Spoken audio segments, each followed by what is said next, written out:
عن الرسول عليه أفضل الصلاة والسلام: لا يرد القدر إلا الدعاء، ولا يزيد في العمر إلا البر.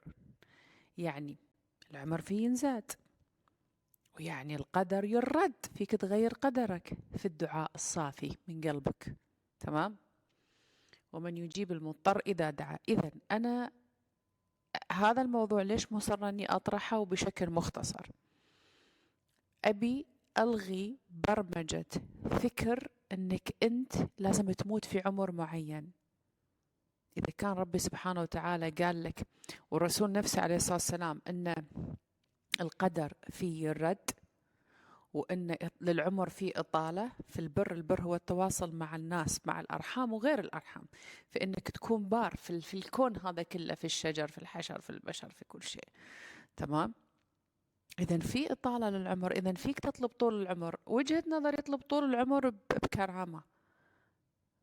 طولة العمر اللي تجي بمذلة ما نبيها، مثل الشخص الإنسان اليمني القحطاني اللي نزلت قبل شوي.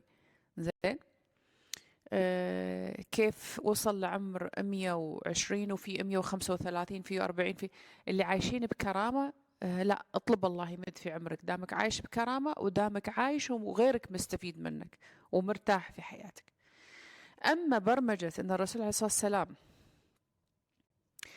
في حديثه مقصود منه أن أنت ولازم تموتون 60 أو 70، واللي يتجاوز عن ذلك قليل، ما في منطق. لأن الرسول عليه الصلاة والسلام نفسه قال: أي كلام عني ينافي القرآن لا تأخذوا فيه.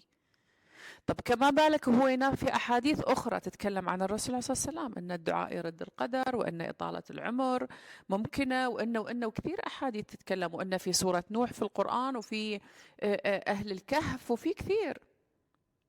إذا لازم نفهم المعنى الحقيقي في تفسير الحديث للرسول عليه الصلاة والسلام، وهو أنه استشرف المستقبل وشاف أنه هذه أمة راح تنتهي أعمارها مبكرا في مرحلة ما، اللي الأمة اللي تابعة له.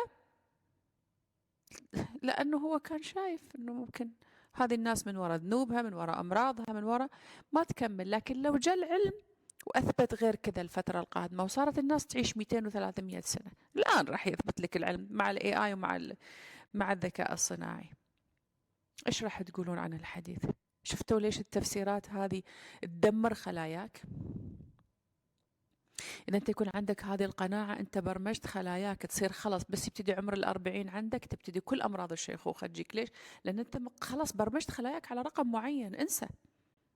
فأنا واجبي أني أنا إنسانة أعتبر مفكرة نوعا ما، زين، أني أقول لك لا، ابحث وراء الأعمق في هذا الحديث. اسأل الاي اي، حتى اسأل جوجل، أي شيء، ابحث عن إجابات مقنعة تتناسب مع هذا الزمن، وتتناسب مع المفروض أنه الله سبحانه وتعالى. معقولة في نبي يطلع يقول اللي يتبعني راح يموت بدري؟ هل هذا القصد يعني؟ أكيد لا. فبليز هذه البرمجة نحطها على صوب.